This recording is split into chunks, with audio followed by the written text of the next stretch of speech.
So guys, this is what we are going to be expecting for the day on our GBP USD. So we will be anticipating for a bearish move. Remember, I did this analysis for you guys day before yesterday.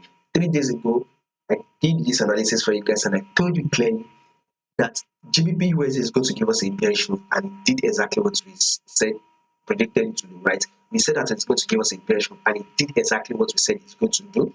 It gave us that bearish move. On Wednesday, also we predicted a bearish move, and market did exactly that.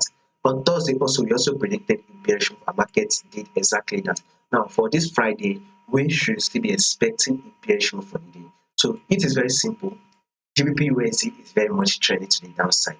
Why? If you take a look at this right here, guys, you zoom it out, you see that market is ranging within this level, right? Market was rallied up to tap this resistance, right? Then it's ejected from the resistance and dropped to tap the support. Market eventually ejected from the support and came back to tap our resistance. Then it's rejected from the resistance and dropped to tap the support. Market eventually ejected from the support and came back to tap our resistance, and now it's ejected from the resistance and dropped to tap the support level, right? Market eventually ejected from the support and it has now rallied up to tap our resistance.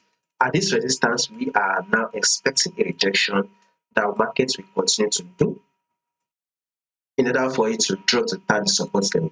So if you are not yet in the sell on your GBP USD, you would want to be going in for the sell right now. So we, in the long run, we will be expecting GBP USD to drop till it is able to hit the support level. So guys, in the long run, a bearish move is what you should be expecting on GBP USD.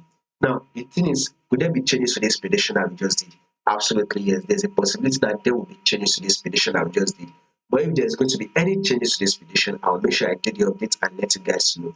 So if you do not want to miss out on any updates, make sure you do want to click on the subscribe button, like, share, make your comments, and also make sure you follow the Telegram. You will find the link to the Telegram in the comment section.